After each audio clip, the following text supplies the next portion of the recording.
Kat sat alone on her couch, shoveling popcorn into her mouth. She stared at her TV, tied to the suspense of the movie. The sky darkened as the sun approached the horizon, hidden behind the ocean of trees her house lay among.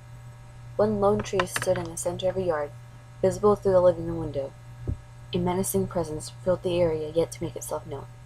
Kat was glued to her movie, though still able to catch a glimpse of the black object aimed at her door. Thud. Kat jumped, startled by unexpected disturbance, spilling the popcorn. What the hell? She whimpered. Approaching the doorknob was cold in her hand. Her heart pounded in her chest. The hinges squeaked as the door creaked open. A rush of cold air washed Kat's face as her eyes scanned the dim yard. Nothing could be seen, nothing made a sound. She slowly shut the door, then cleaned up the popcorn.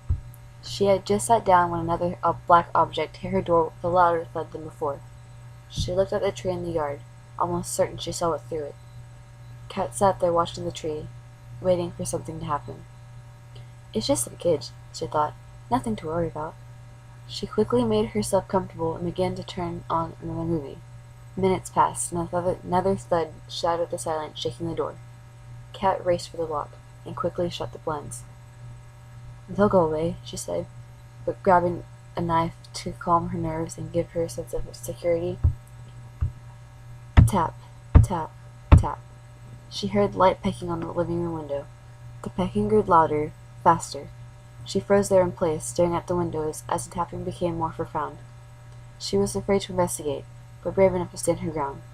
Her home was small, and every hiding place would be too predictable.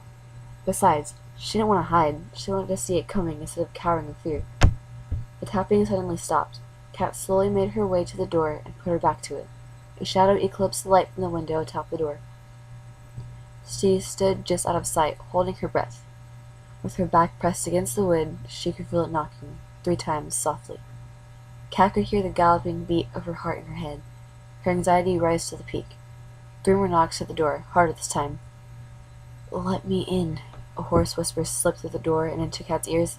She bit her lip, tears filling her eyes. Another 3 knocks erupted, fierce now. "Let me in," a now eager voice ordered. The knocking didn't cease. It grew harder as the voice grew louder. "Let me in! Let me in! Let me in!" The knocking grew so fierce it could have shattered the door. Tears leaked from her eyes. "What do I do?" she thought. "Should I open the door?" The knocking was more than she could bear. "I know you're in there, Kat," it said. Her stomach twisted. Her breath caught in her throat, and tears now streamed down her face. "Go away!" she shouted finally. "Let me in!" it screamed in response. "Leave me alone!" she cried. The voice of the knocking echoed in her head, making her more nauseous than before. Reaching for the lock hesitantly, she sucked up her tears and held her breath, unlocking the door and throwing it open.